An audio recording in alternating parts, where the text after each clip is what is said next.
परभणी जिल्ह्यामध्ये वादळी वाऱ्यासह अवकाळी पाऊस झाला, त्यामुळे फळबागांचं मोठं नुकसान झालंय। फळबागांसोबतच शेतातील ज्वारी आणि गहू पिकाला देखील मोठा फटका बसलाय।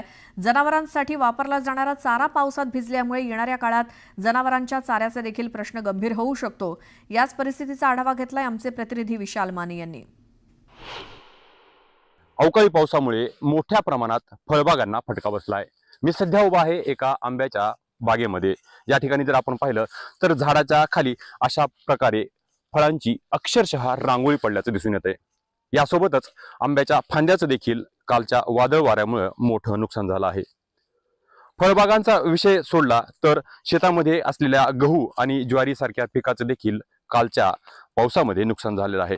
ज्वारी काढल्यानंतर जनावरांसाठी जी वैरण वापरली जाते ती वैरण कालच्या पावसामध्ये मोठ्या प्रमाणात भिजलेली आहे आणि त्यामुळे ही वैरण देखील खराब झाल्याचं समोर आलं आहे।